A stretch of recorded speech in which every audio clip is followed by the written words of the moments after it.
Hare Krishna, Krishna Krishna, Hare Hare, Hare Rama, Hare Rama, Hare Rama, Rama Rama, Hare Hare, Hare Krishna, Krishna Krishna, Hare Hare, Hare Rama, Rama Rama, Hare Krishna, Krishna Krishna, Hare Hare, Hare Rama, Rama, Hare. Right. Over to you, Prabhuji. For children, yeah, I'm sure those who did not get a chance last week to present, you will be provided the opportunity towards the end of the today's session. So Prabhuji will conclude the class, and then we will all get opportunity to glorify Prabhupada or talk about other transcendental topics that have been identified by Her Grace Himavati Mataji.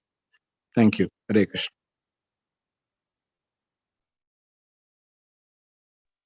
Over to you, Prabhuji. Hare Krishna. Can you all hear me? Yes, loud and clear. Yes, Prabhuji, we can hear you. Hare Krishna. I'm very, very fortunate to have been given this service, and I'm also eagerly excited to have all of you. And in this new year, I think this is the first time I'm interacting with all of you in 2022.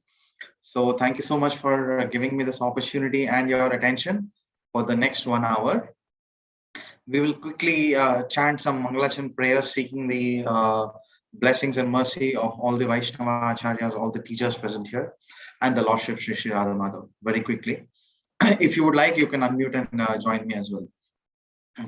Om Ajnanatirandhasya Jnananjana Shalakaya Chakshurunmilitam Yena Tasmai Shri Gurave Namaha Shri Chaitanya Manobhishtam Sthapitam Yena Bhutale Swayam Rupa Kadamahyam Dadati Swapadantikam Vandeham Shri Guru Shri Yutapada Kamalam Shri Gurun Vaishnavamscha Shri Rupam Sagrajatam Sahagana Raghunatanvitam Tam Sajivam Sadvaitam Savadutam Parijana Sahitam Krishna Chaitanya Devam Shri Radha Krishna Padan Sahagana Lalita Shri Shakanvitamscha He Krishna Karuna Sindhu Dina Bandho Jagatpate Gopesha Gopika Kanta Radha Kanta Namostute Sapta Kanchana Gaurangi Radhe Vrindavaneshwari Vrishabhanu Sute Devi Pranamami Hari Priye Vancha Kalpatarubhyascha Kripa Sindhu Evacha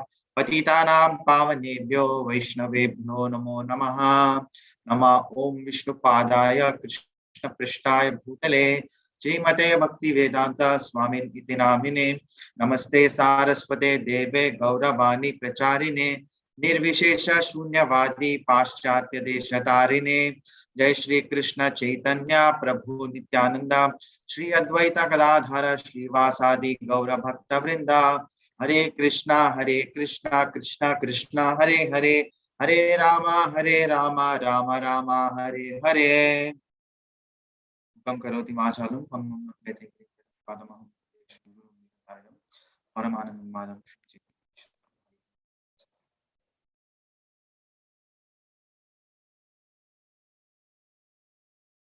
Hare Krishna.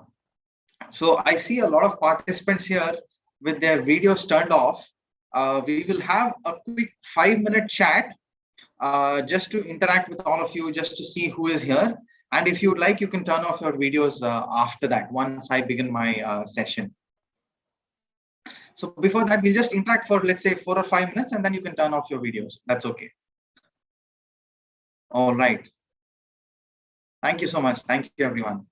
So today I have been given the service of a very interesting topic. The topic sounds very simple and very strange, that, oh my God, are we going to discuss this for 1 hour? Very, very strange. But yes, we can discuss this for days together. There is so much to discuss. I was completely shocked by some things that I came across when preparing for this lecture. So I'm very, very excited. Before that, some questions, some trivia for all of you. Let's see how your general knowledge is. Okay, so Arjuna in the second chapter of Bhagavad Gita was in a crisis. And how does Krishna begin his our delivery of the message of Bhagavad Gita? So how does he start with? Sochwan Annaso Satyam Prabhuji, that sloka? Correct. And then the purport is basically, you don't have to tell the verses, of course, but all of you understand that, you know, the Dehinospin verse comes 2:13, wherein what is Krishna trying to tell Arjuna there? Anybody? The knowledge of the soul. Yes. So basically, Krishna is trying to establish the fact that you're not the body or the spirit soul. Correct? Yes. Everybody agree? Kshitij agree? Yes, Prabhuji. Yes, Prabhuji. Yes. So, what is basically trying to be changed here? It is the identity. How are we identifying ourselves with? Are we identifying ourselves with the body, or are we identifying ourselves as a spirit soul? That is the first lesson that Krishna teaches in the Bhagavad Gita. In fact, spiritual life begins by asking that question: who am I? Athato Brahma Jignasa. Why is identity such an important fact? What do you think, everybody? Why is identification so important? We all like ourselves and we all like to identify ourselves with so many things, right? Why is it so important? Why, Dhyuti? Because other people will understand our nature, our true nature. Okay, very good. So that Because they will other people respect can us. understand us. Everybody. Okay, very good. What else? Shivaram, why do you think identity is important for a person?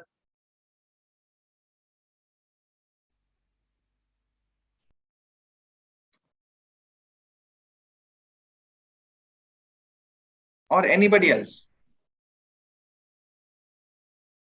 Yes, Neha, Ganesh, Suhas. Identity. So Why that is they it will important? probably so that they will get information about us. Okay, so that people can get information about us. Prabhuji, so that we can keep our spiritual status. Okay, Prabhuji, interesting. us from others. Like there should be some difference between us and other people, right? Oh, so you want to be special. No, You want to you want to distinguish yourself from 7 billion other people. Okay, Neha ji, special ji. What else? Yes, Suhas. So people can Shashank? recognize you. So that other people can recognize you. Okay. What do you think, Prathamesh? Why identity is important?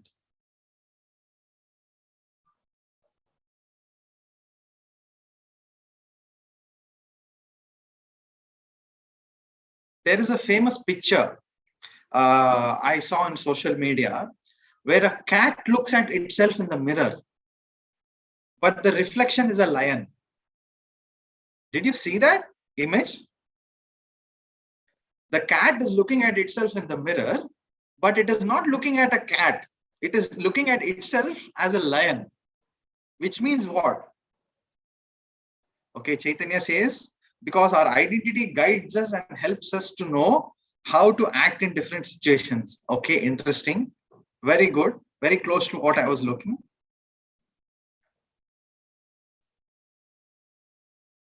Look at this. Okay, general knowledge question. Once again, putting all of this facts and whatever you have stated, I've taken a note of it. General knowledge question.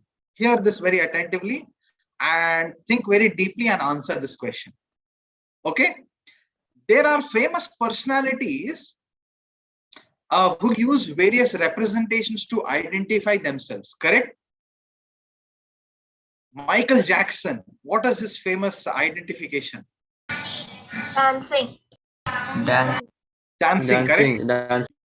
The black shiny jacket with the hat and the single-handed glove with the moonwalk. It's so famous for Michael Jackson, correct? What about Mahatma Gandhi? What was his identification? Non-violence. Non-violence is the philosophy. But as soon as you say Mahatma Gandhi, what do you remember? Simple Living and high thinking. Again, this is principles. I'm talking about insignia, which means material things. How does it look? When you say Mahatma Gandhi, what do you remember? A person His with stick and spectacles, glasses. khadi dhoti, and a stick in hand, correct? Yes. Okay. And if I say Charlie Chaplin, He's a famous comedian. He's the famous comedian. and the stick. His hat. correct? A walking stick, and then A wonderful professional suit with a magic hat. okay, and his famous Mustache. short Mustache. Mustache. Yes. Now there is one more thing. Okay, the short mustache reminded me of one more person. Who is that? Bhagat Singh. Adolf Hitler, Prabhuji. Adolf Hitler. Bang on. Yes, Prabhu. Hitler. Adolf Hitler. Now, Hitler's movement is called the Nazi movement. I hope all of you are familiar with it. What was the insignia or symbol that the Nazi movement used? A swastika. The swastika. The swastika. Okay, interesting. Okay. Why? Inverted swastika. Okay. Sorry, Prabhuji. Today you have to consider me as a student. I want to also Fascinating. participate. I like how you said inverted swastika. Very good. There's a backstory behind this which I want to bring about. Okay, Amalarjan Prabhu said inverted swastika. So how does an original swastika look? And how does an inverted swastika look? Basically, it looks like a wheel. No? It's strange. But so what is the original swastika? And what is the inverted swastika?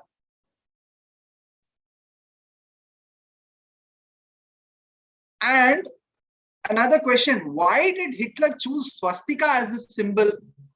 3 questions. But let's answer the Hitler question first. So strange that we brought Hitler in the conversation. Why did Hitler choose a swastika as his symbol? Why? Certainly, it's not a random Google search that he did or, edited something on Photoshop and came up with this logo. It meant something, right? So why? Why did Hitler choose this? I don't know the answer, but my only guess is he might have thought that this is an auspicious sign for the Hindus, so he can probably use it to win the war or whatever. I'm just guessing. Jai, all glories to you, Prabhu. I like how you have such a devotional angle to Hitler also. This is the mood of a devotee. Amazing. Amazing. So, unfortunately, no, Hitler was not such a pious person. I wish he was. But no. In the interest of time, I will reveal the answer to all of you. Please listen to this very carefully. Hitler chose the insignia of the swastika because, ready?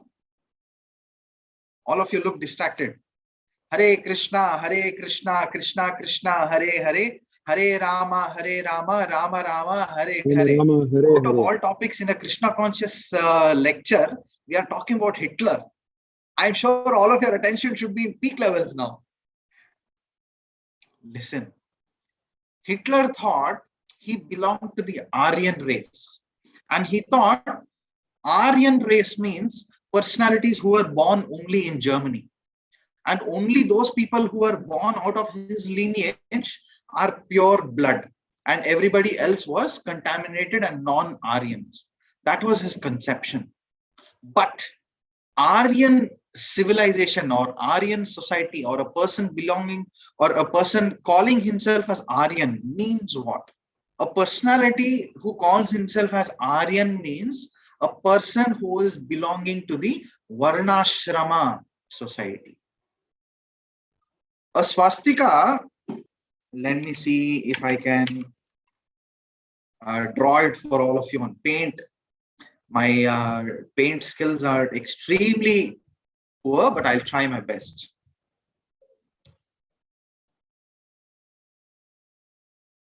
Okay. Can you all see my screen? It's loading, Prabhuji. It's loading. Can you see my screen? It's Paint? loading. It's loading. Prabhuji, it's loading. Yes, Prabhuji, now it's visible. Now it's here. Okay, great. So let me draw something here. Okay. The swastika looks something like this. Oops.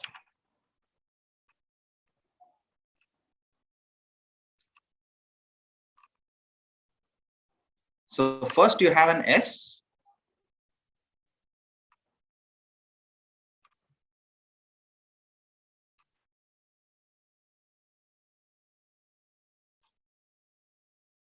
Okay, and then you have this S.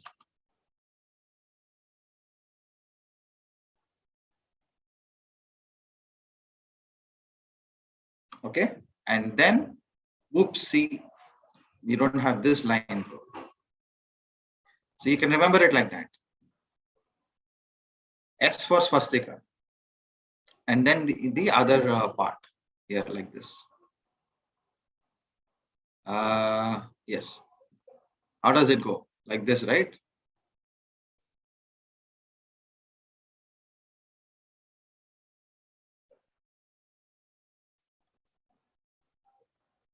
Yes, the S. So this is the inverted swastika. If you flip this, you get an S. S. So S for swastika. Okay. So you saw my incredible paint skills. There is also 4 dots, right? Yeah. I mean, I'm just trying to tell you that basically S means swastika. So S for swastika. So if you see an S in the swastika, that means it's the straight swastika or original swastika. But if the S is flipped, then that is the inverted swastika. And in the swastika also you have 4 different lines coming out. That represents the 4 different varnas, which basically means it represents the Varnashrama society, the 4 varnas and the 4 ashramas. So all of these symbols have something in common, which means what? They portray some importance. The inverted swastika is used by the Buddhists. Because why? Because the okay, Shashank knows the symbol, very good. Because the Buddhists were against the Vedic injunctions and they were against the Varnashrama society.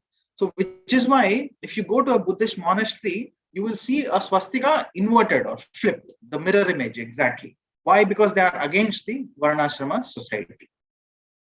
Okay, so the insignia of Hitler was also because he chose the swastika. Why? Because he wanted to represent himself as Aryan. But who is a real Aryan?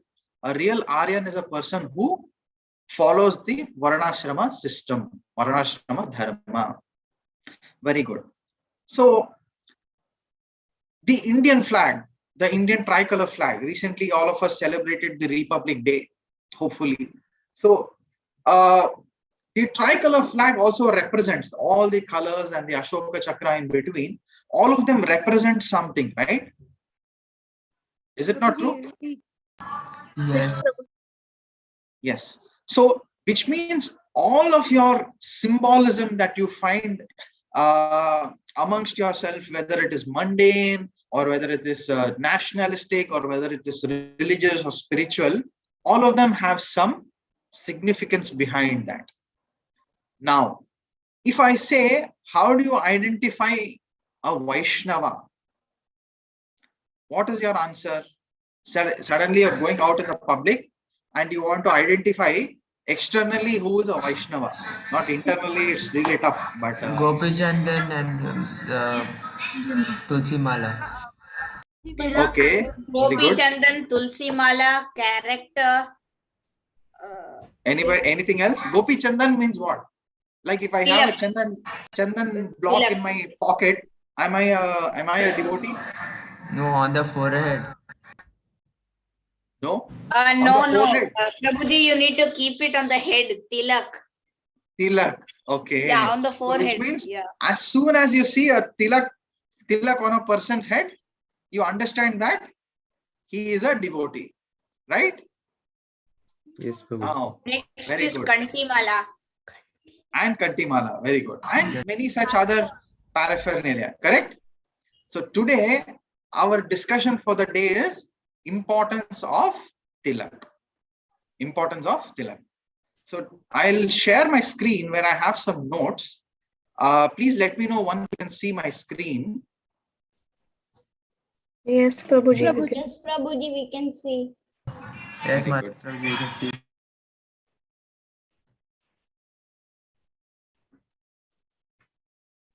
Very good, very good.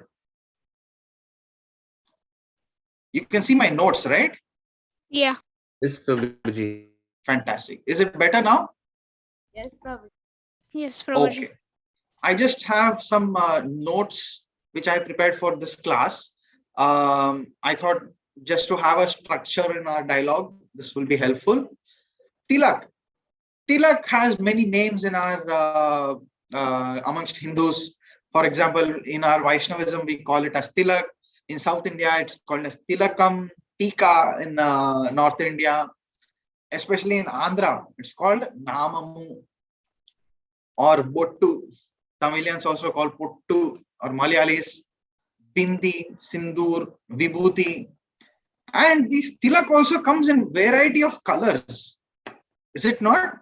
Red, white, orange, off-white, black, yellow. Any other colors that you saw? No, Prabhuji. So practically Prabhuji, one thing that I found is that the yellowish in color. yeah. So practically the Vibgyor spectrum you can find on the foreheads of all the Hindus. Orange color also. Orange color also. Yes, orange, correct. Any idea who wears red tilak? Prabhuji, dark. All the People moms. in temples, the People in pujaris. temples.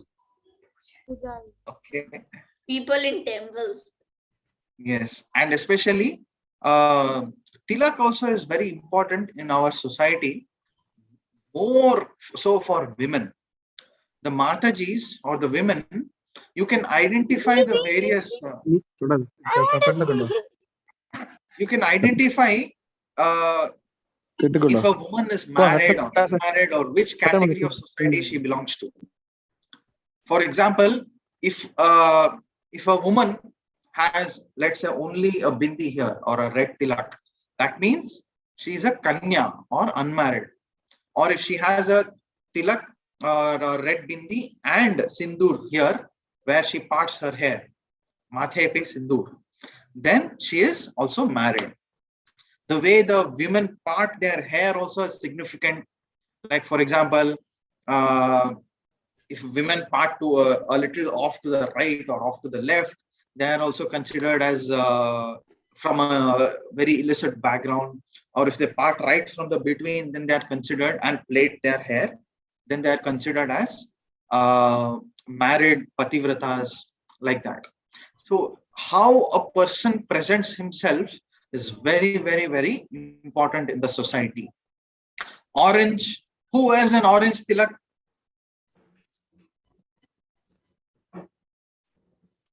Very famous personality. Yes, Hanuman, Lord Hanuman.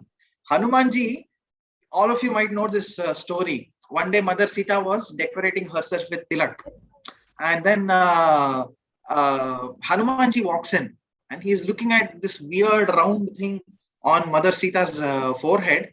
And he's completely shocked, like why Mother Sita is having this red dot. Sometimes even the Westerners are surprised why this lady has this red dot like a record button.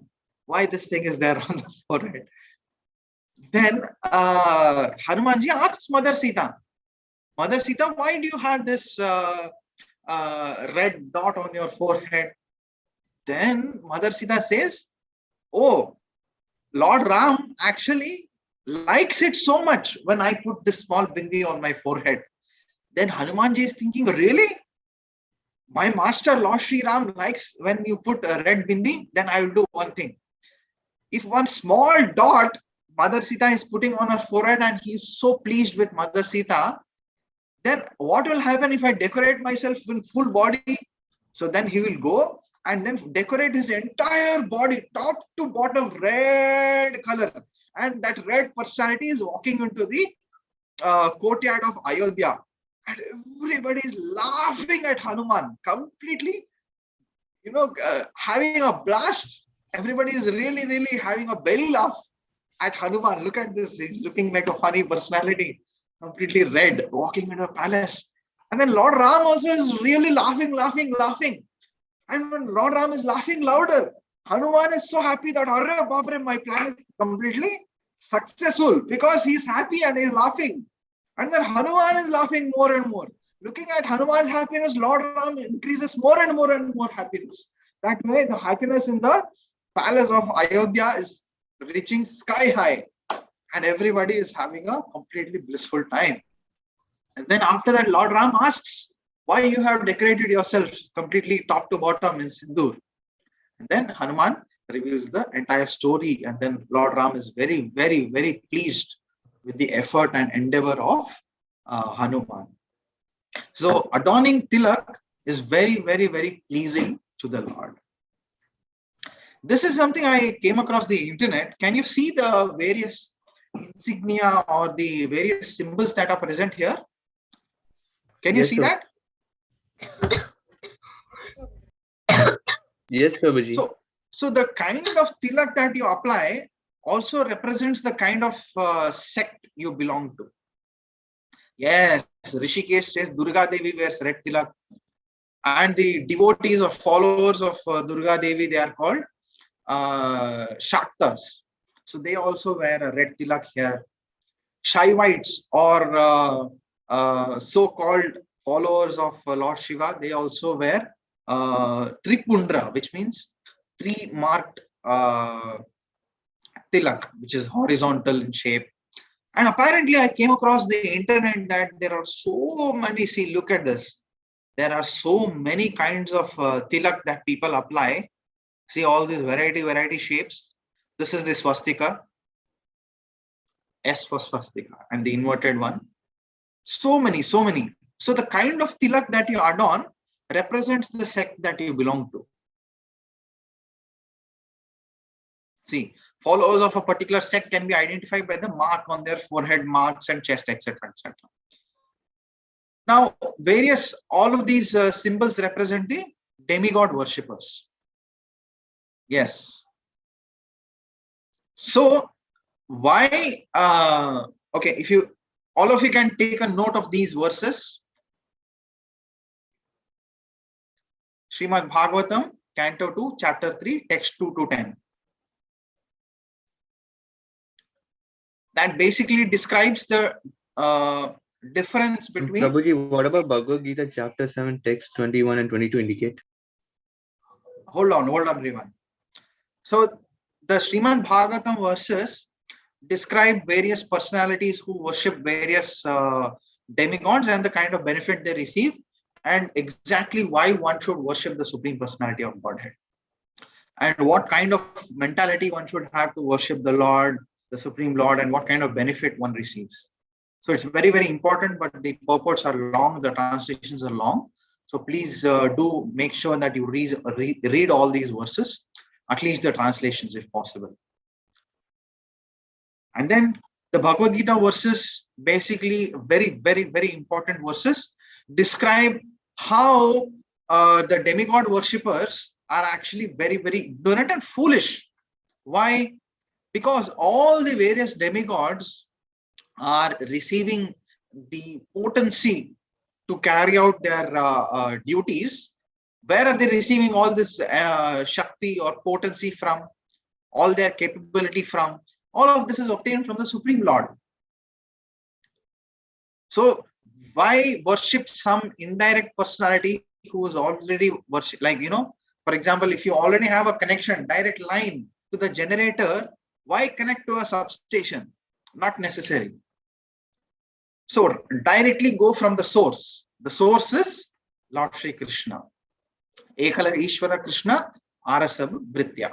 Everybody is subordinate to Lord Shri Krishna. So these Bhagavad Gita verses are evident where Lord Shri Krishna is directly condemning demigod worship and recommending everybody to surrender unto his lotus feet. So yeah, we saw all the various demigod worshippers, various sects having different tilak. Now let's go to the next topic, which is Vaishnava tilak. Okay, so various Vaishnava tilaks and the various types. What are the four Vaishnava sampradayas? Anybody? Rudra Sampradaya, Vaishnava Sampradaya, Brahmamadva Gaudiya Sampradaya, Kumara Sampradaya. Out of those, two are fine, two are completely I don't know what those are. Brahmamadva Gaudiya Sampradaya, Kumara Sampradaya, One after the Vaishnava other. One minute. First one. Brahmamadva Gaudiya Sampradaya. No, Brahma Sampradaya. Brahmamadva Gaudiya Vaishnava Sampradaya is a section of Brahma Sampradaya. Okay, Brahma Sampradaya. Next. Kumara Sampradaya. Okay, Kumara Sampradaya. Next. Answer is in front of you, by the way. Gaudiya Sampradaya. Gaudiya. No. Sri Sampradaya, which is coming from Lakshmi Devi. Sri Sampradaya. And Gaudiya Kumara Sampradaya. Four personalities. Remember, Brahma, Lord Shiva, the four Kumaras, and Lakshmi Devi. So Brahma Deva is Brahma Sampradaya. Okay. Lakshmi Devi is Sri Sampradaya. Kumara Sampradaya is from the four Kumaras.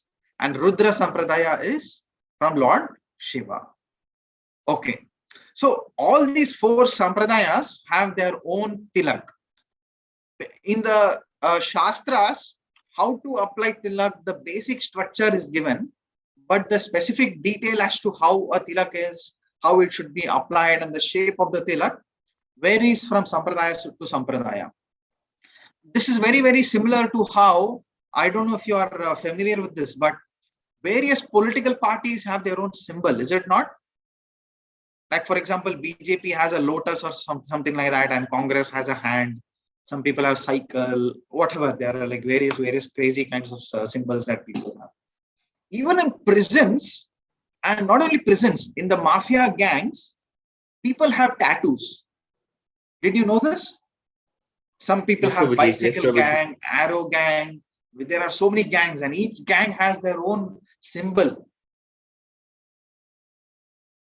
And the gang members, they are supposed to tattoo these symbols on their various bodies, so that when they go outside or when they confront other gang member, that gang member will look at this tattoo and say, "Oh, you are from such and such gang."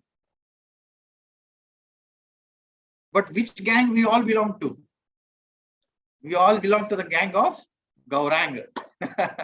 So we all belong to Gauranga Mahaprabhu's gang of devotees. So the devotees of Gaudiya Sampradaya, let me see if I can make this a little more big. Okay, are having this kind of a tilak, where there is a U shape and there is a small projection. This is the basic form, but there are also other slight variations from this basic form. For example, Nityananda Parivar, Advaitacharya Parivar, Narotham Thakur Parivar, and Ganganarayan Chakravarti Parivar. What are all these parivars? That is what I was about to ask, Prabhuji. Yes. So sometimes, for example, Nityananda Parivar, some people say that because we are all the descendants or bloodline, we are all the ancestral descendants of Nityananda Prabhu, so we are all Vaishnavas by default. We don't have to have any qualification or anything like that. For example, if my father is a brain surgeon, a neurosurgeon, am I a neurosurgeon automatically? No. No, for that you have to study, Qualify for all those things. right? I have to qualify as a neurosurgeon. Only then I'll be called as a surgeon or as a doctor. So if my father is a Vaishnava, am I a Vaishnava automatically? No. You should qualify. If my father is a Brahmana, am I a Brahmana automatically? No. You Qualification. should qualify. There is a verse in Bhagavad Gita which says that how does a person identify from a different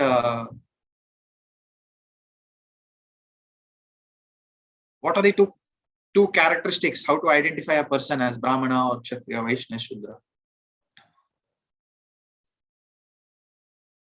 Chatur Varnam Maya Shrishta Guna Karma Vibhagashtaha. Gunas and Karma.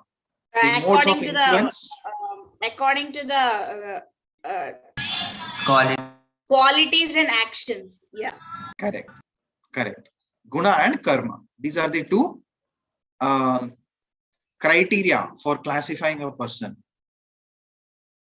So all these sampradayas, I should call them sampradayas, but they are apasampradayas, which means deviant sects. There are many such personalities who are posing as Vaishnavas, but most of them are not actually following the principles. So in the chart that you see, there are many such apasampradayas, which Bhaktivinoda Thakur has condemned very seriously. It is also important for us to know about these personalities so that we are protected and we know who is bona fide and who is not. So just to distinguish that. But that doesn't mean that as soon as you see a person with such tilak, you start chastising him. That is not what Chaitanya Mahaprabhu said. What Chaitanya Mahaprabhu said? Trinadapi sunichena taroreva sahishnuna amanina, you don't expect any respect. Manadena, respect everybody. But distinguish. Distinguish but respect. Okay? So all of these are some tilaks which are little variegated in some shape and structure. Oh, excuse me. My laptop is running out of power. Okay. Yes. So, yeah. For example, look at this Vakreshwar Pandit, Gopal Guru. Okay. This tilak is very interesting. Like, for example, I have the tilak, right? The U comes till here, bottom of the nose, and then goes up like this. So it comes here, goes down, and then goes up like this. This one, Vakreshwar Pandit and Gopal Guru Parivar. And then Shyamanand Parivar also is very interesting, the tilak. See, it's basically a wide one. It comes from here like this, it goes here, and then from here it goes again wide and then on the nose. And then there's a dot in between. Ganga Mata Parivar also very similar. Gopal Bhatta is very similar to the Sri Vaishnav tilak. See here. Because Gopal Bhatta Goswami also is from Sri Rangam, from South India. So very similar. Prabhuji, from right hand side, Ramanuja uses that tilak. Yes. So here it is remain. Ramanuja Tengali and Vadakali. So here different tilaks are represented. So you can see various shapes, sizes. Vallabha Sampradaya, this is Vishnu Swami. Ramanandi Tilak, they are also mostly Apasampradayas, not all of them. But many of them are deviant sects. You can see the Shaiva and Shakta Tilak here. See the Shaiva Tilak, Lord Shiva. This is made from the ashes of cow dung. So cakes of cow dung are made, and when that is burnt, you get ashes, and from that ashes they make tilak. In fact, all tilak have various sources, and we'll get to that. But basically, how tilak is made, let us look at that also. Okay. Significance of tilak. What is the importance of tilak? We already discussed briefly, but Chaitanya Charitamrita, Madhya Lila, chapter 1, text 208 says this. After initiation, anybody wants to read? Wait, please raise your hands. Don't Prabhuji, unmute. can I read?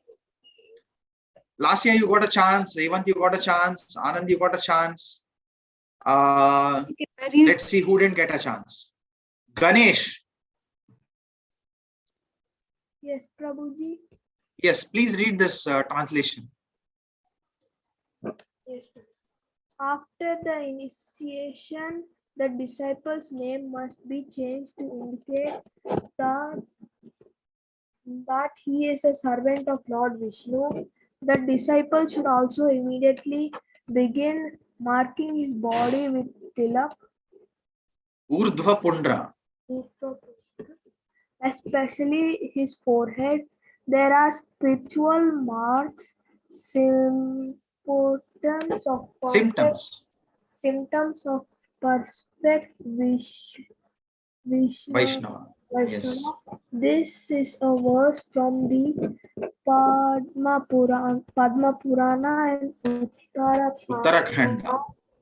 Uttarakhanda, a member of Sajai. Okay, that's fine. It's enough till here. See, after initiation, the disciple's name must be changed to indicate that he is a servant of Lord Vishnu. Okay, all of us know how initiation works, but the disciple should also immediately begin marking his body with tilak or urdhva pundra. That doesn't mean that before initiation you should not put. It means as soon as you become a disciple or a follower of Lord Shri Krishna and Srila Prabhupada, automatically you should start following these principles. Tilak in Vaishnava Sampradaya is known as urdhva pundra. Please repeat after me. Urdhva pundra. Urdhva Pundra. Urdhva Pundra. Urdhva Pundra. Together, all together. Urdhva Pundra. Urdhva Pundra. Urdhva Pundra. Correct. Correct. Pundra means symbol or insignia or marking of the body. Urdhva means something that goes upwards. So our tilak is applied upwards.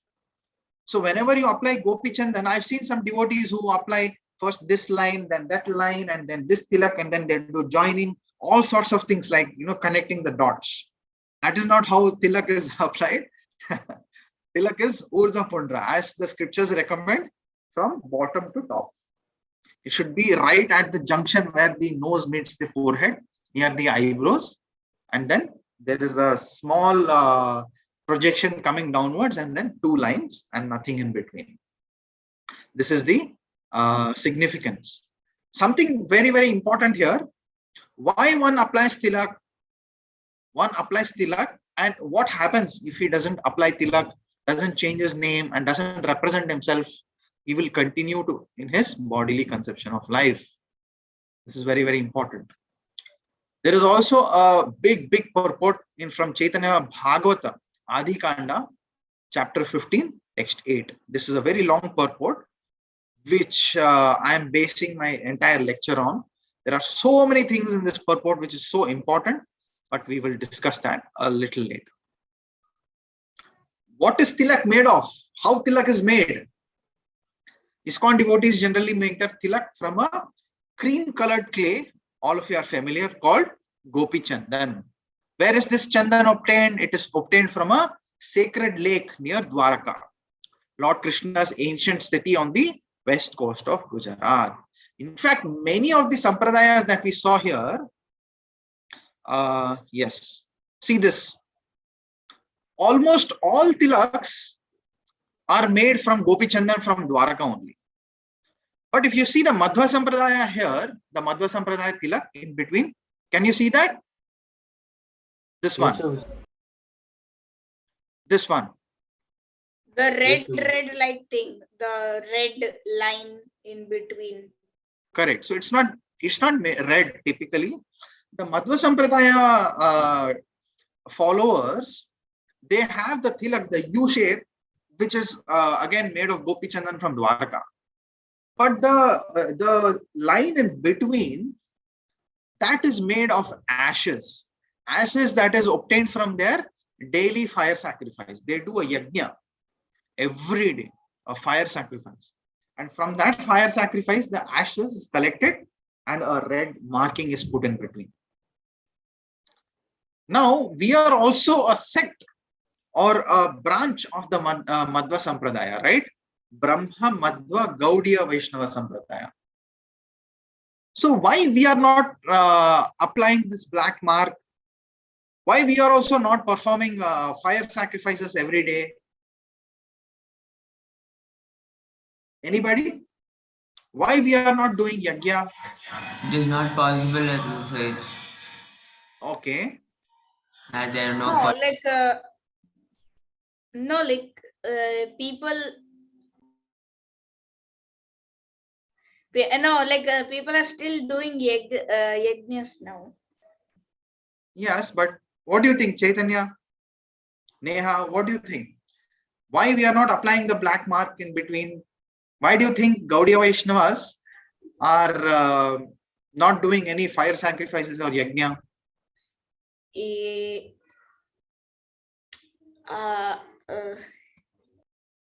Anybody else? Saisha, Satvik, Suhas, what do you people think?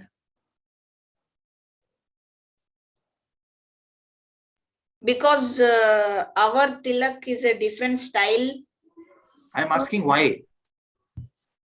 Probably is it because we can't Vary from sampradaya to sampradaya. I'm asking why. We know it varies. I'm asking why.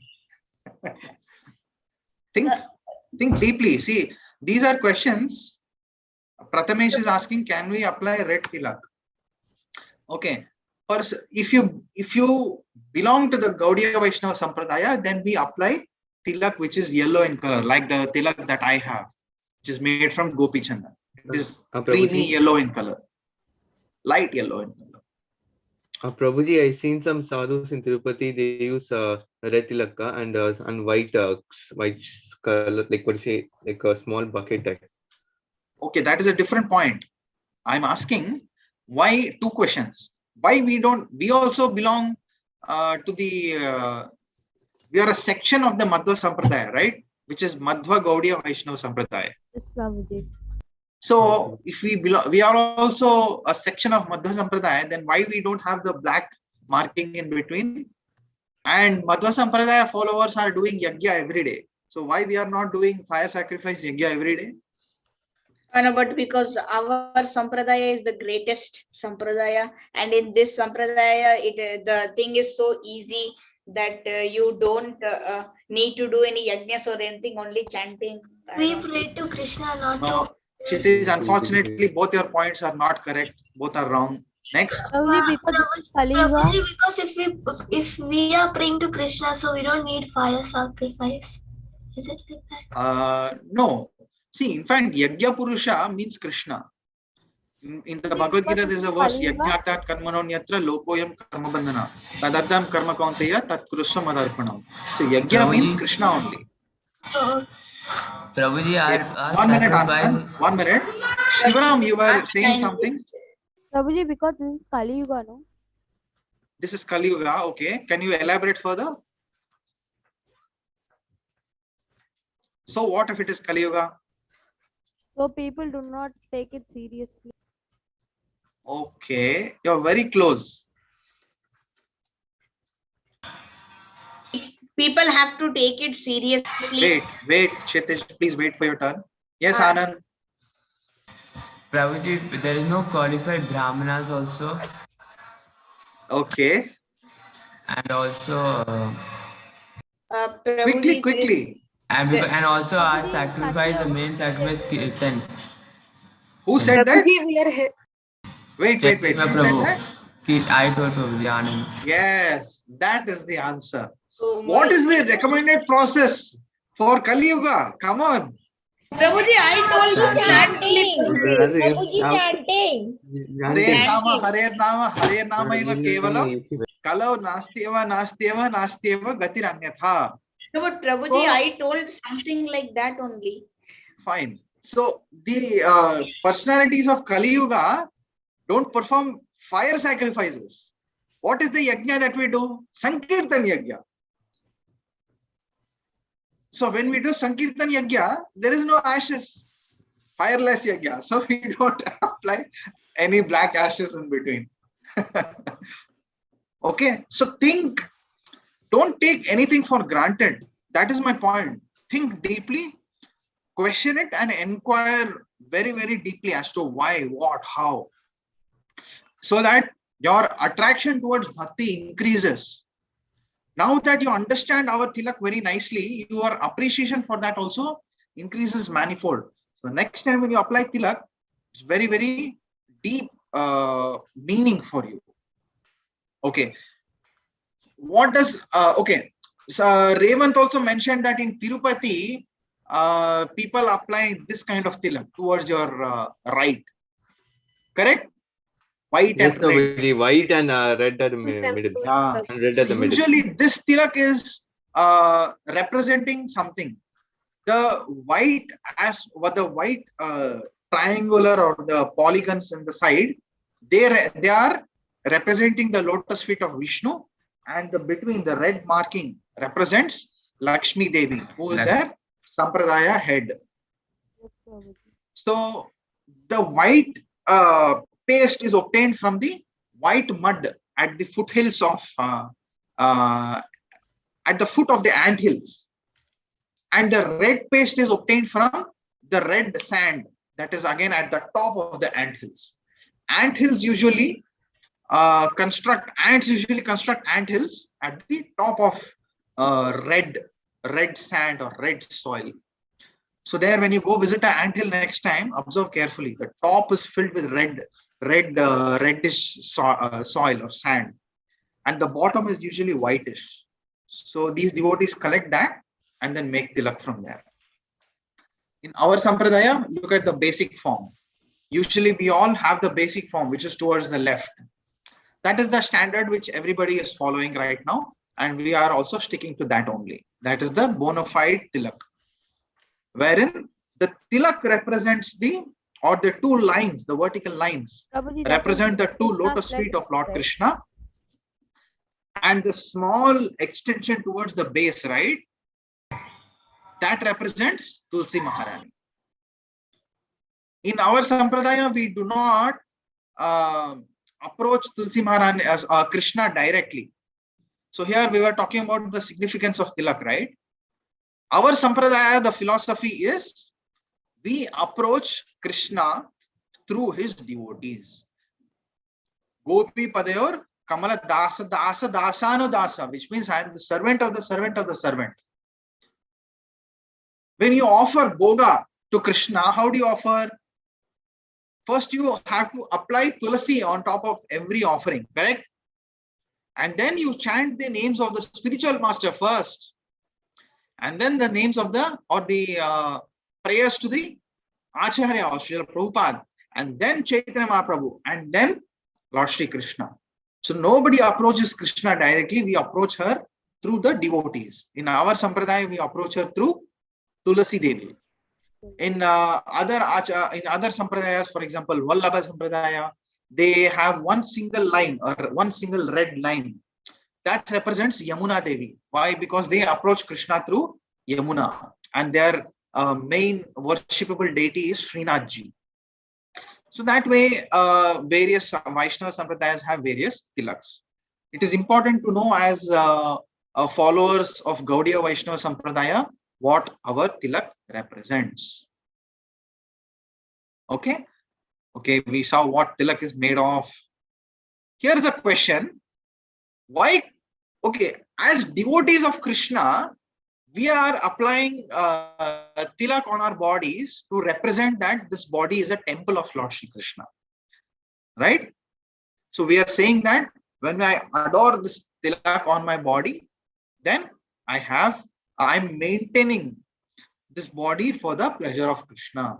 Sarvopadi vinirmuktam tatparatvaina nirmalam rishikena rishikesha sevanam bhakti ruchyate. So you're representing this body as a temple of Lord Shri Krishna for his service. Therefore, you're decorating with his marks. So that you're saying that everything belongs to Lord Shri Krishna. Isha vasam idam sarvam, including this body, mind, and words.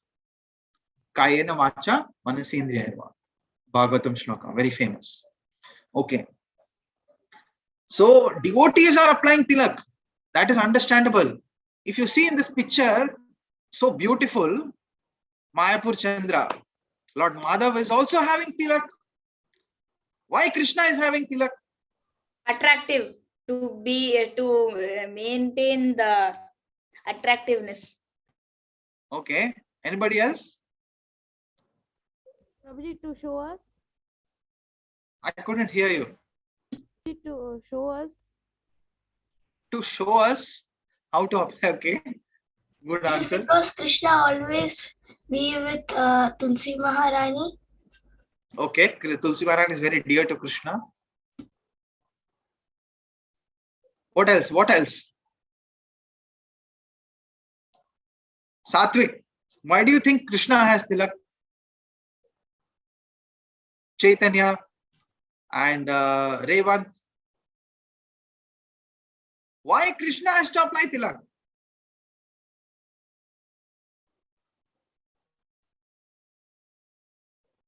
Only the answer is what I know given is that Tulsi is very dear to Krishna. Only that answer I got.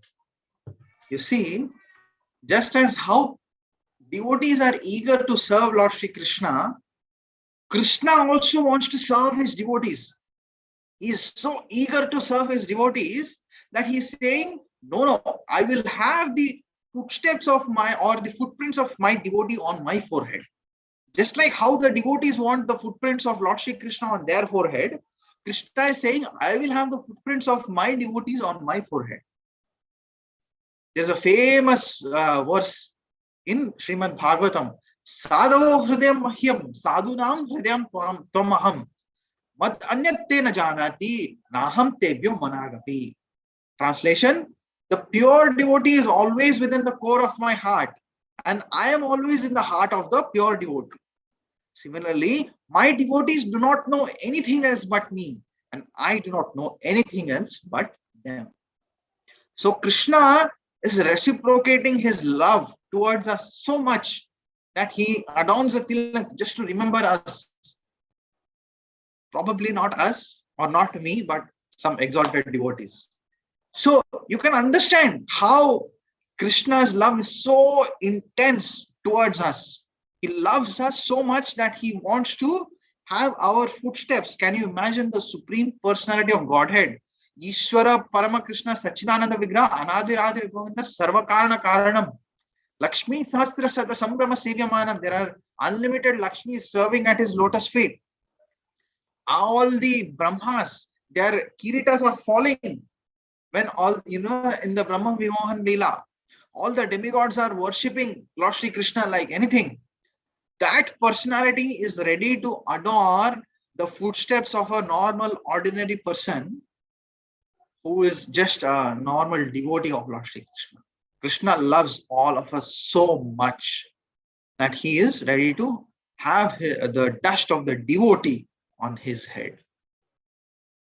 This is the greatness of Lord Shri Krishna and his love towards us. Now let's go to Chaitanya Bhagavat. All of you will love this. You'll absolutely love this. I'll guarantee it.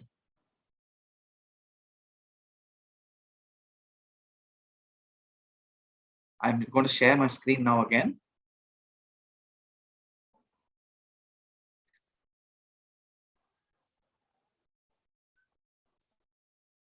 Can you see my screen? Yes, Prabhuji. Should I increase the font? No, Prabhuji, we can see. Okay. So this is from Chaitanya Bhagavata, written by Sri Vrindavan Das Thakur, Adi Kanda, chapter 15. Okay. This is in the youthhood pastimes of Lord Chaitanya. In the interest of time, I thought all of you can read the translations. Maybe one of you can read.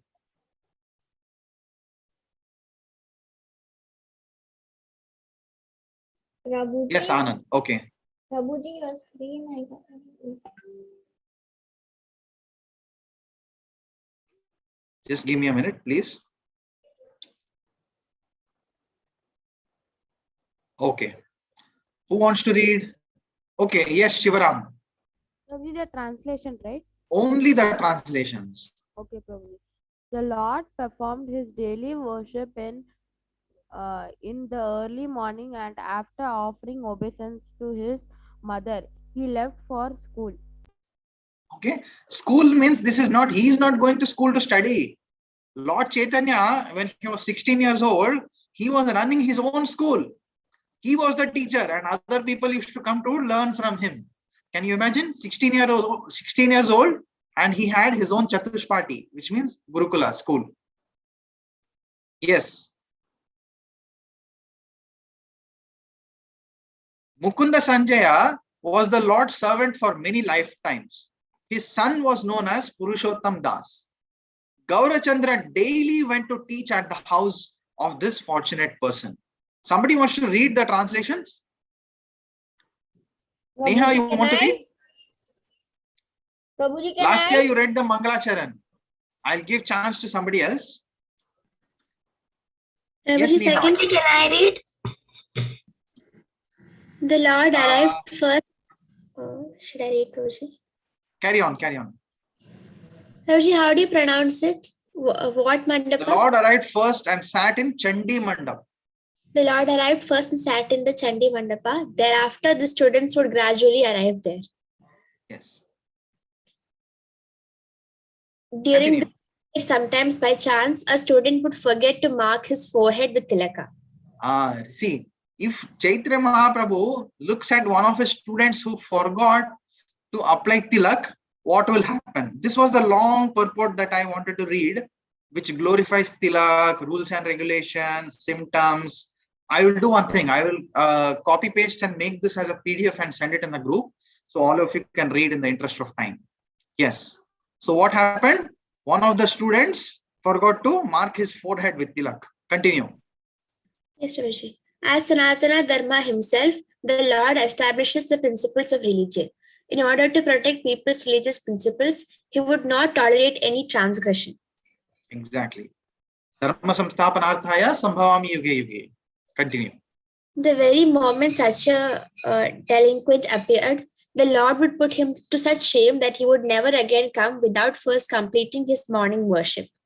See, just that a person did not apply tilak on his forehead, the Lord called him a delinquent. Delinquent means rascal number one, a rogue, a horrible person.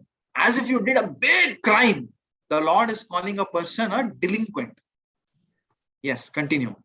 The Lord would say, "Oh brother, why do I not see any tilaka on your forehead? What is the explanation?" Yes. The Vedas say that if a Brahmana's forehead is not decorated with tilaka, it is as good as a crematorium. Yes. I can understand that you have not performed a daily worship. Therefore, dear brother, your morning has become fruitless. Exactly. Go back, perform your morning duties again, then you may return to study. In this way, all the Lord's students were conscious about performing. Conscientious means they were very, very religious and very pakka, very cautious about performing the religious duties. Like this, the jokingly found fault with everyone. No one was spared from the Lord's teasing remarks. Yes, this is enough. So, Chaitanya Mahaprabhu was very, very strict. He was so strict in applying tilak that he used to severely chastise a person who did not wear tilak. See, even Chaitanya Mahaprabhu has such a beautiful tilak on his forehead, right? Chaitanya Mahaprabhu used to severely chastise to such an extent that the person will never forget in his life. And always used to ensure that if I am going to Rato Lord Chaitanya, better I wear tilak and be perfect. That way. So we are all followers of Lord Chaitanya. So we all also have to ensure that our tilak, we are always having tilak in 12 places of the body. Okay. Now, why in specific 12 places? Tilak is adorned in 12 places. What are those 12 places? I'll show you a famous image that most of us have seen. See, forehead, throat. This is the Shastric evidence from Chaitanya Charitamrita Madhya Leela 2202. When putting the 12 tilak marks on the 12 places of the body, one has to chant the mantra consisting of these 12 Vishnu names. That is why one of the names we saw that one of the names of tilak is Namamu. So Namamu means actually when adorning tilak, you have to chant the names of Lord. Tilak remembers us or reminds us about the Lord. So chanting the name of the Lord while applying tilak is very, very important. So much so that the tilak is actually equated to the name of the Lord, Namamu. So when putting the 12 tilak marks on the 12 places of the body, one has to chant the mantra consisting of these 12 Vishnu names. After daily worship, when one anoints the different parts of the body with water, these names should be chanted as one touches each part of the body. Purport: while marking the body with tilak, one should chant the following mantra, which consists of 12 names of Lord Vishnu. Lalate Keshavam Dhyaye Narayanam Adhodare Vakshastale Madhavam tu Govindam Kantakupake Vishnum cha Dakshine Kukshav Bahau cha Madhusudanam Trivikramam Kandhare tu Vamanam Vama Parshvake Sridharam Vama Bahau tu Rishikesham tu Kandhare Prishte cha Padmanavam cha Katyam Damodaram Nyased. So let's understand this verses. It's very easy to understand these slokas if you understand the meaning behind it. Lalate Keshavam Dhyayen. Lalate means what? Forehead. When you're adorning the tilak on the forehead, what do you chant? Lalate Keshava, Om Keshavaya Namaha. Narayanam Athodare. Athodare means Udara means belly. Atha Udara means little above the belly, which means all tilak markings should be above the navel region. You should never go below the navel. Narayanam Athodare. The second place is the navel, on the stomach. Narayana. Om Narayana Namaha.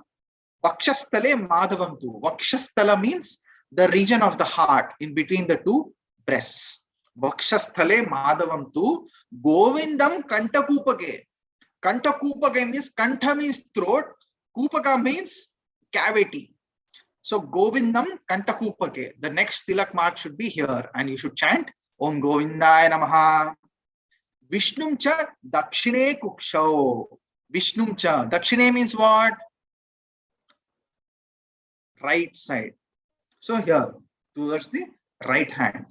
Vishnum cha Dakshine Kukshav. Bahu. Bahu means arm, right arm. Bahu cha Madhusudana. When you apply here, you say Om Madhusudana Namaha. Trivikram Kandharetu. Kandhare means right shoulder. So it should be right here. Sometimes I see people applying in the near the elbow and then here. That is wrong. The tilak should be on the shoulder, on the arm, and then the next tilak should be on the right at the joint of the shoulder and the arm. Here, right here. So Trivikramaya Namaha. And then Vamanam Vama Parshvake. Vama Parshvaka means Vama Parshva is left side. So towards the left side of the belly, you say Om Vamanaya Namaha. Sridharam Vama Baho. Baho means arm. Vama Baho means left arm. Sridharam Vama Baho tu. Om Sridharaya Namaha. And then Rishikesham tu Kandhare. Following in the next shoulder, you say Om Rishikeshaya Namaha here. And then Prishte cha Padmanabham cha. Prishte means at the back. So first you say here at the back, on top, behind the neck exactly, say Om Padmanabhaya Namaha. And then Katyam Damodaram Nyased, which means what? At the lower back. Katyam means lower. Katyam Damodaram Nyased. And then after applying in these 12 places, if there is any amount of tilak remaining, then you apply it near the Shikha region or right here and the Shikha region and say Om Vasudevaya Namaha. So these are very, very simple names of Lord Vishnu, which all of you should memorize. So I will send this verse, these verses which are from Padma Puran to all of you. By next week, everybody should memorize this verse. Okay. And I will also show one image. Can you see my screen now? Yes, sir. Yes. I'm sure many of you have seen this photo, but if you have not, very well, I will also send this image to you. Okay. Everybody should print this image, stick it where your dressing table or where your dressing up every single day, every single moment, you should have tilak unless you're going out of your house. As long as you're within 4 walls of your own house, you must have tilak on your body. Otherwise, your body is considered to be a crematorium. Crematorium means the place where dead bodies are burnt. So would you like to be called as a crematorium, a living crematorium? No, Prabhuji. No, right? No, Prabhuji. Certainly not. You're a representative of devotees of Lord Shri Krishna. You're representative of followers of Srila Prabhupada. So we would rather bring disgrace to them, right? No, we don't want to bring any disgrace or any ill fame to them, bad name to them. So always adorn a Gopi Chandan on your 12 places. When you're going outside, what should you do? At least considering the region where we are, you can apply tilak in 11 places. But in the 12th place, you can either make it so light that it is not even visible, or apply it with Ganga Jal or Achaman water or holy water, and then chant the names. It's very, very important. Chant the names of Lord Vishnu. Otherwise, the application of Gopi Chandan is completely useless. It's fruitless. That is very, very important. Okay. So from now onwards, if I visit one of your houses or you visit my place, or when I'm looking at all of you in the class, every single one of you should have Gopi Chandan Tilak in all 12 places. Can you see my screen now? I think we lost connectivity in between. So we can see. Yes, Can you hear me? Yeah. Yes. So please, going forward, ensure all of you have tilak at all times. If you don't have tilak, the tilak is available at our Friday program counters, or the tilak can be somehow the other ensured that you have one tilak at every residence. Not having tilak is not an excuse. So going forward, everybody, not only in the Friday programs, all times, you should have a tilak. You must and should have a tilak at all times going forward. Very good. What is the proper procedure of applying tilak? Early morning after bath, you should apply tilak.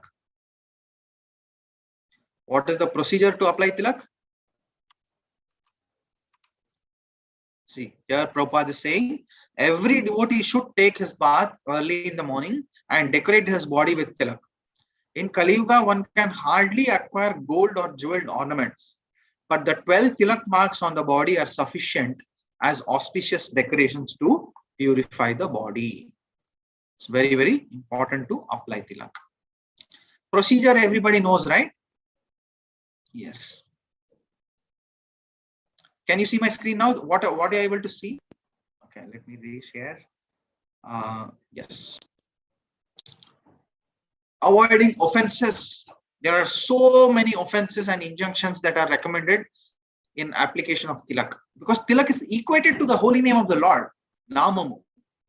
So certainly those offenses are also applicable here. If you are so inattentive while applying the tilak, or you consider it as very mundane, all these are offenses against the tilak. Or when you are simply distracted. I've seen personally other devotees and myself, when I was new to ISKCON, I used to spend hours together simply beautifying my tilak and making it perfect in all sorts of possible ways. And I used to just sit in front of the mirror and ensure that the tilak is perfect, straight line, all that sorts of things, all nonsense. Just a second. So that is actually an offense, because you're not actually decorating, or it's not a fashion statement that you're making. You're actually decorating your body to ensure that, to remind yourselves about the Lord, to remind other people who are looking at you about the Lord, and to remind yourself that this does not belong to you. This belongs to Lord Shri Krishna, and I am his servant. Tilak shortcuts. Oh my God, I've seen so many of these shortcuts. Dot. And taking the paste and doing one line like this, one big fat thing, like an ice cream stick. All sorts of decorations I have seen, all shapes and sizes, as if it's a geometry class or a drawing board. People get so creative with their tilaks. I'm sometimes shocked. Is it a tilak or not? What is this? How you are applying tilak? Remember, it's urdhva pundra. So applying tilak from top to bottom is actually not permitted. You should apply it from bottom to top, urdhva pundra. And then tilak also, remember this very carefully. In the Padma Purana it is stated, Vamaparshve sthito Brahma, Dakshinecha Sadashiva, Madhye Tishtam Vijaniya, Tasman Madhyam Nalepayat, which means towards the left of the tilak, Lord Brahma is residing. Towards the right of the tilak, Lord Sadashiva is residing. And in the between, Mother Lakshmi is residing along with her master, Lord Vishnu. So the tilak should never ever be smeared in the between. Sometimes you see some tilaks, right? In between there is a lot of leftover tilak, or it is not clean. So in between the lines, the tilak should be very, very clean. Why? Because that is the seating place or the residence of Lord Vishnu. So you should always ensure that your tilak is very, very clean and pakka. But don't spend hours together applying tilak. You should be very, very quick. Within 10 seconds, your tilak should be ready. Bhaktisiddhanta Saraswati Thakur was very, very example. Of course, this is a very exalted example. You should not imitate it, but take inspiration from it. Bhaktisiddhanta Saraswati Thakur, when he was applying tilak, he would not even look at the mirror. Simply, he used to take Gopi Chandan, dilute it in his hand, and apply it as it is. And the tilak was so perfect, so straight, so consistent every single time, every single day. You won't even believe that he didn't even look at a mirror. Why he didn't look at a mirror? Because he was so conscious as a Naishtika Brahmachari, as a sannyasi, that when I look at myself in the mirror, I don't want to have the bodily conception again. That, oh, looks so beautiful, so amazing tilak, so amazing face, so beautiful, handsome, and looking charming. All these are bodily conceptions. And Bhaktisiddhanta Saraswati Thakur wanted to refrain from such bodily conceptions. So he was so exalted, he didn't even look at a mirror when applying tilak. That doesn't mean you don't look at a mirror while applying tilak. For sure, you can take advantage of that, but understand the importance behind such an activity. Yes. Most important, just applying tilak doesn't make you Vaishnava. Wearing a dhoti kurta like this, applying tilak, wearing kantimala, all this doesn't make you a Vaishnava. What is a real Vaishnava? Sadhu Bhushana, which means behavior, Vaishnava etiquette. Actually practicing the various qualities of a Vaishnava and implementing them in your life. That is what makes you a Vaishnava. But these externalities are certainly important for us to inspire the internal change within. So please note down these two verses also. Very, very important. Sadhavo Sadhu Bhushana. That's a very, very famous verse. Okay. Next. There is also Gopi Chandan Mahatmya, which is basically a recitation of verses. There are so many shlokas within the Garga Samhita which talk about the importance and the glories of Gopi Chandan. But it's very, very long. So I would suggest that you also do that on your own self-study. But I hope and I hope that all of you appreciate the importance of Gopi Chandan right now and the tilak. And now you take the tilak as a very, very serious thing. If you want to represent yourself as a devotee, then you have to adorn the tilak in all 12 places from now onwards, every single time. So with this, I would like to conclude today's discussion for now. If there are any questions, let's take it up right now. Any questions, any clarifications, any thoughts, comments, any additions? Prabhuji? Yes, Prathamesh. Prabhuji, applying any other color tilak like other than slight yellow is not not a habit of Vaishnava? Good question. So, like we show, you saw the picture, right? How there are different Vaishnava tilaks. Yes, Prabhuji. Followers of Chaitanya Mahaprabhu are called Gaudiya Vaishnavas. And Gaudiya Vaishnava tilak, because you are also in Prahlad Gurukul and you are connected to ISKCON, naturally you are also a follower of Srila Prabhupada, correct? Yes, Prabhuji. You are also a devotee of Lord Chaitanya Mahaprabhu, correct? Yes, Prabhuji. So as followers of Lord Chaitanya, we have the yellow or Gopi Chandan tilak, so that we represent our Sampradaya. Now, if you ask a question, for example, what is the color of uniform in ICSK? Blue color? Then? Brown pant and white shirt. Brown. Okay. Prabhuji, Brown color. Yellow and green. Prabhuji, brown and white. Okay, brown and white, for example. So brown. Let's say some other school, British school or some other school has green color. Now, if Prathamesh, you ask me, can I not wear green color uniform? The answer is you can wear, but if you go to ICSK, you wear a brown uniform. Why? Because you belong to that school. So we also are followers of Chaitanya Mahaprabhu. If we are Gaudiya Vaishnavas, then we wear yellow tilak. As simple as that. Okay, Prabhuji. Prabhuji, Yes, Anand. Prabhuji, I have a doubt. So what should we do when we go to school? We can't wear Gopi Chandan, so is it okay to put a dot and all? First thing, okay, how many hours are you in school? 6 to 8 hours? Yeah. Out of 24 hours, what are you doing in the remaining time? So 16 to 18 hours, which is greater? 16 to 18 hours or 6 to 8 hours? Which is more important? 16. So 16 to 18 hours, what are you doing? Is there a tilak on your forehead and all the other remaining 11 places? No, Prabhuji, while doing Aarti. Yeah, Prabhuji. That is the question. So first of all, ensure that there is tilak on 12 places in the remaining time. Once you have tilak on the remaining time, the 16 to 18 hours, then you bother about the remaining time. Okay. But in the remaining time also, like I mentioned, you have shirt which is covering all of your torso. So you can adorn tilak on 11 places. But on the forehead, you can apply it very, very, very lightly as though it is not visible. Or you can dilute it to such an extent that it's practically water, and then you can apply it. But when you go back to India, let's say, in Bharat Varsha, then there is no excuse. If you go out, are you applying tilak?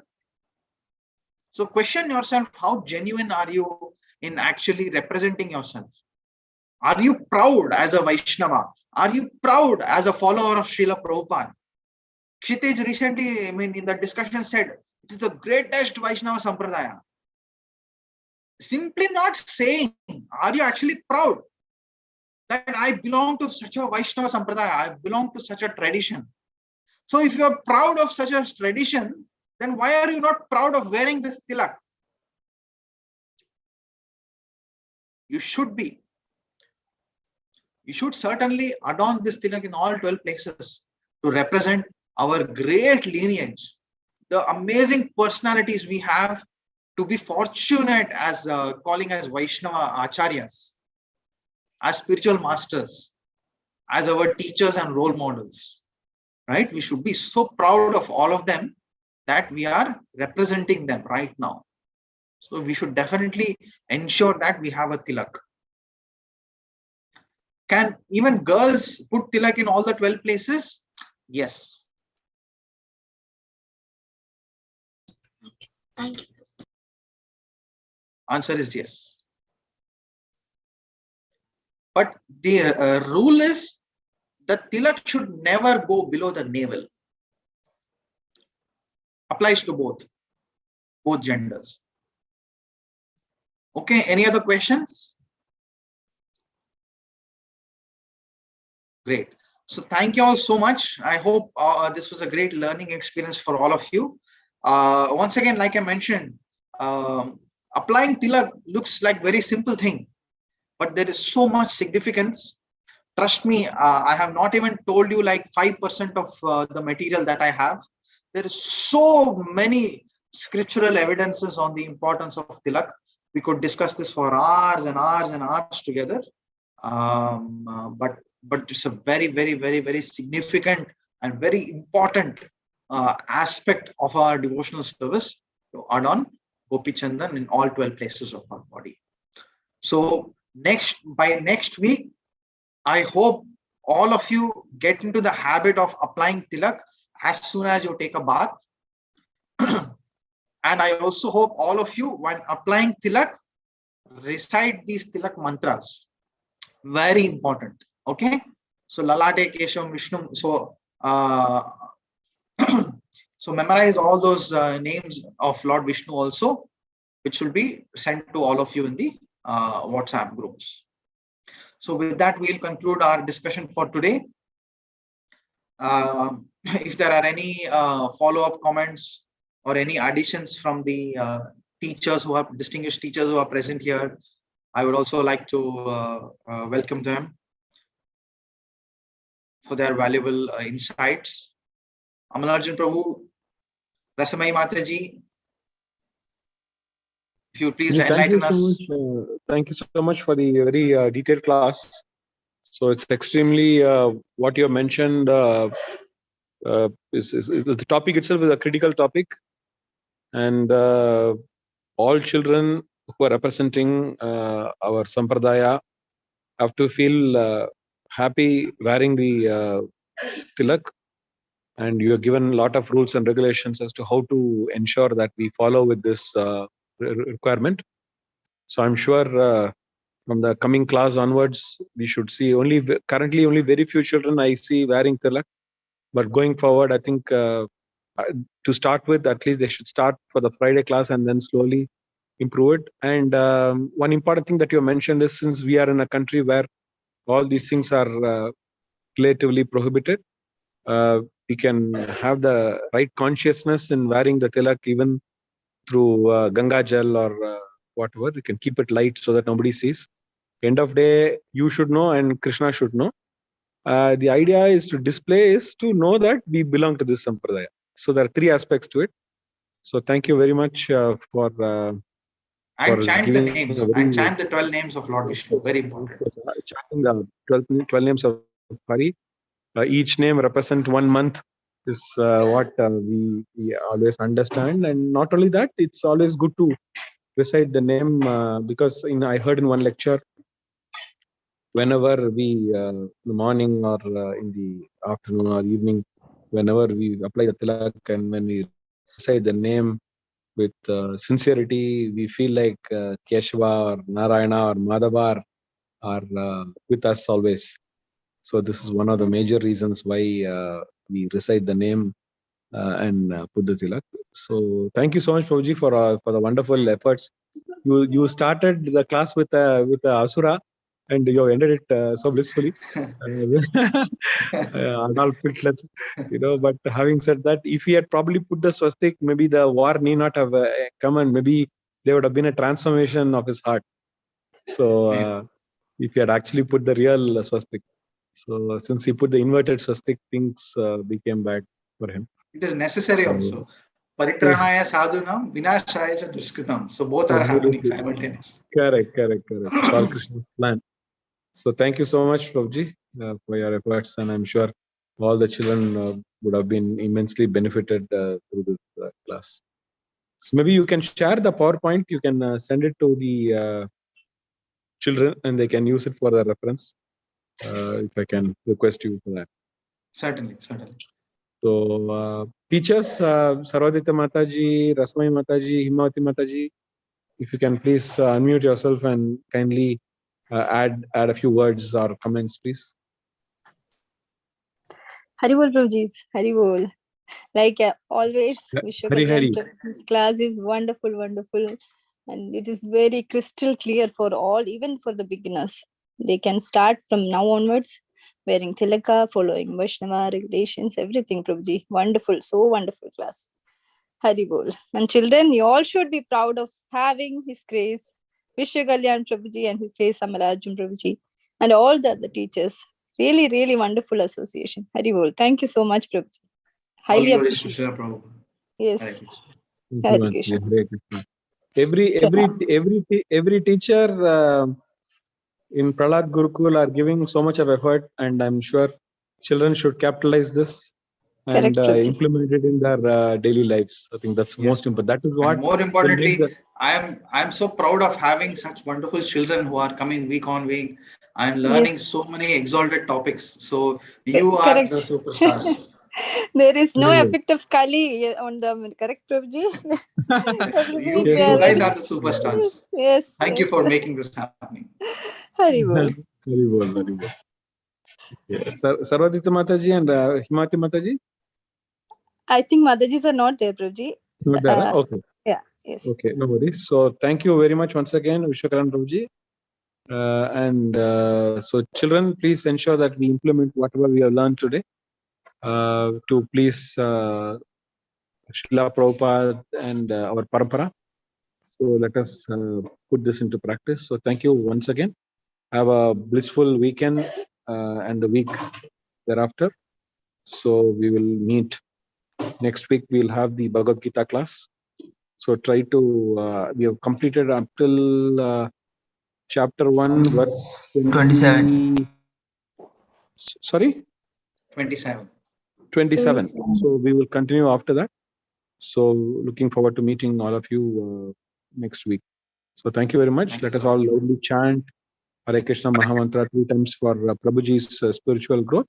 And then we will do the Vaishnava Pranam. Hare Krishna, Hare Krishna, Krishna Krishna, Hare Hare, Hare Rama, Hare Rama, Hare Krishna, Hare Krishna, Krishna Krishna, Hare Hare Rama, Rama, Hare Hare Krishna, Krishna Krishna, Hare Rama, Patitanam pavanebhyo Vaishnavebhyo namo namaha. Patitanam pavanebhyo Vaishnavebhyo namo namaha. Ananta Kodi Vaishnava